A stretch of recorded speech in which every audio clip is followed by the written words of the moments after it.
ఒక 3 రెబ్బలు కరివేపాకు తిరగమాతలో వేసుకొని అది వేగిన తర్వాత ఈ కలిపి పెట్టుకున్న రసం ఉన్నాయి కదా, నీట్గా పిసికి పెట్టిన రసంలోకి ఆ తిరగమాత అంతా వేసేసి బాగా కరివేపాకు ఇంగవ రసంతో కలిసిపోవాలి కాబట్టి బాగా మెత్తగా పిసికేసామంటే చూడండి అలా కలిసిపోతుంది. చూసారా రసం ఎంత చక్కగా తెల్లుతుందో.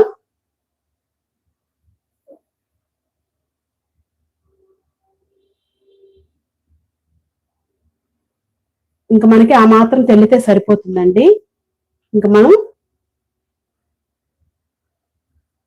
చూసారా అది ఇంకా స్టవ్ అనేది ఆపేద్దాము. చూసారా మనకి టమాటా రసం అనేది రెడీ అయిపోయింది. మీరు కూడా ఒకసారి ఈ